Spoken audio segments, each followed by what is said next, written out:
भोजन प्रदूषण। आज के वैज्ञानिक युग को प्रदूषण युग कहना कहीं अधिक न्यायसंगत होगा, क्योंकि हर क्षण पग पग पर प्रदूषण ही प्रदूषण है।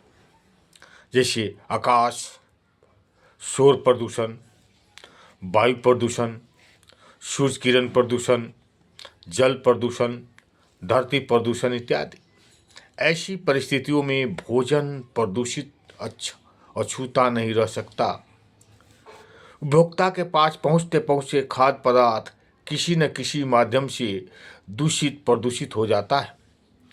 आज का मानव नीलकंठ भोले शंकर की तरह विषैले खाद्यों का सेवन करने पर भी जीवित है, चाहे रोगग्रस्त होकर ही क्यों न हो।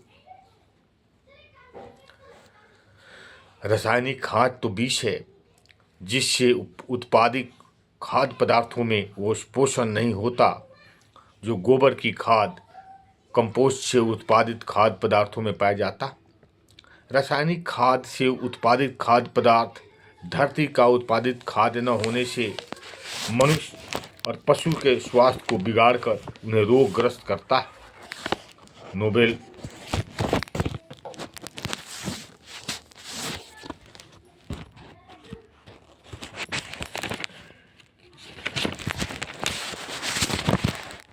पुरस्कार विजेता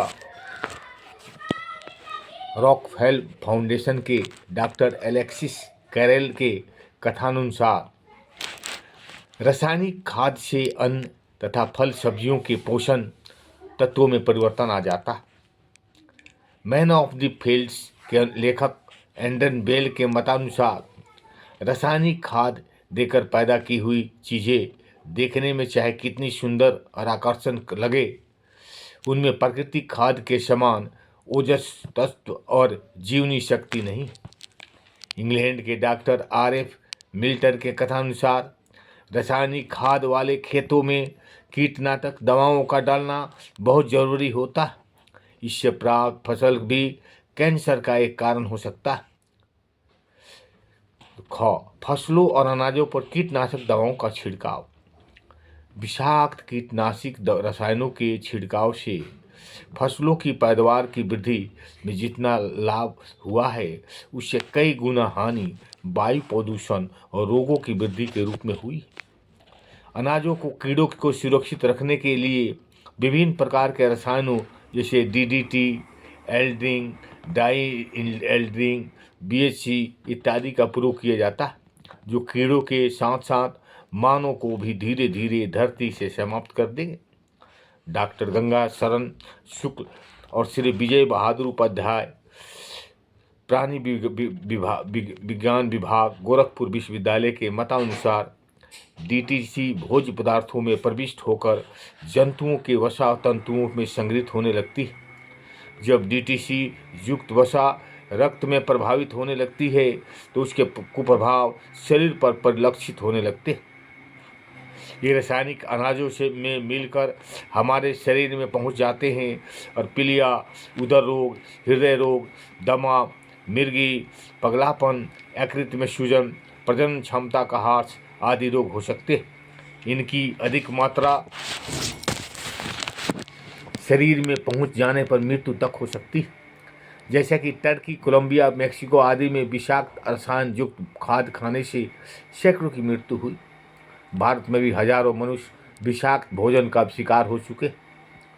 मई 1976 में लखीमपुर जिले के 20 गांवों के अंदर गेमोसिन से मिले गेहूं खाने से 150 व्यक्ति मिर्गी के शिकार हो गए और 4 मर भी गए। पेट के ऑपरेशन के लिए स्टॉकहोम, स्वीडन के अस्पताल से भर्ती लोगों के रक्त परीक्षण से ज्ञात हुआ कि औसत रूप में उनके प्रति किलो 2.3 मिलीग्राम डीटीसी था और कुछ में तो 12 मिलीग्राम था। अमेरिका में दूध के परीक्षण से ज्ञात हुआ कि 10 लाख भाग में 530 भाग डीटीसी है। तथा डीटीसी गेहूं के ऊपर के छिलके को पार करके गुर्दे तक पहुंच जाता है और खाने वाले को क्षति पहुंचाता है। हार्डवे के मतानुसार इस विषाक्त दवाओं का छिड़काव जिस रूप में बढ़ा है उसी रूप से कैंसर, लकवा, न्यूरोसिस, अब तक अज्ञात अनेक त्वचा रोग, पेट की शिकायतें, एल्जीरिया बढ़ी है। जनसाधारण को स्वास्थ्य तो स्तर से नीचे गिरा है।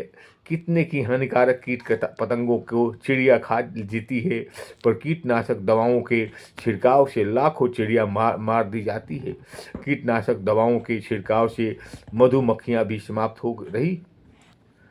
बासी और कैदी भोजन प्रयोगों से सिद्ध हो गया है कि भोजन को पकाने के 4-5 घंटे बाद खाद्य पदार्थों में बासी हो जाने पर सड़ांग शुरू हो जाती है। ऐसा बासी खाने वाले को एसिडिटी, अपच, कब्ज, आंतों का क्षय, कैंसर, छीन अपाचन आदि रोग हो जाते हैं और आयु भी कम हो जाती है। बच्चों को बासी रोटी का नाश्ता देने से उनकी बाढ़ रुक जाती है और मंद बुद्धि और रोगी बन सकते हैं। उनकी स्मरण शक्ति कमजोर हो जाती है। गीता में बासी आहार को तामस भोजन के रूप में कहा गया है। ओम शांति। अच्छा लगे तो लाइक करें और सब्सक्राइब।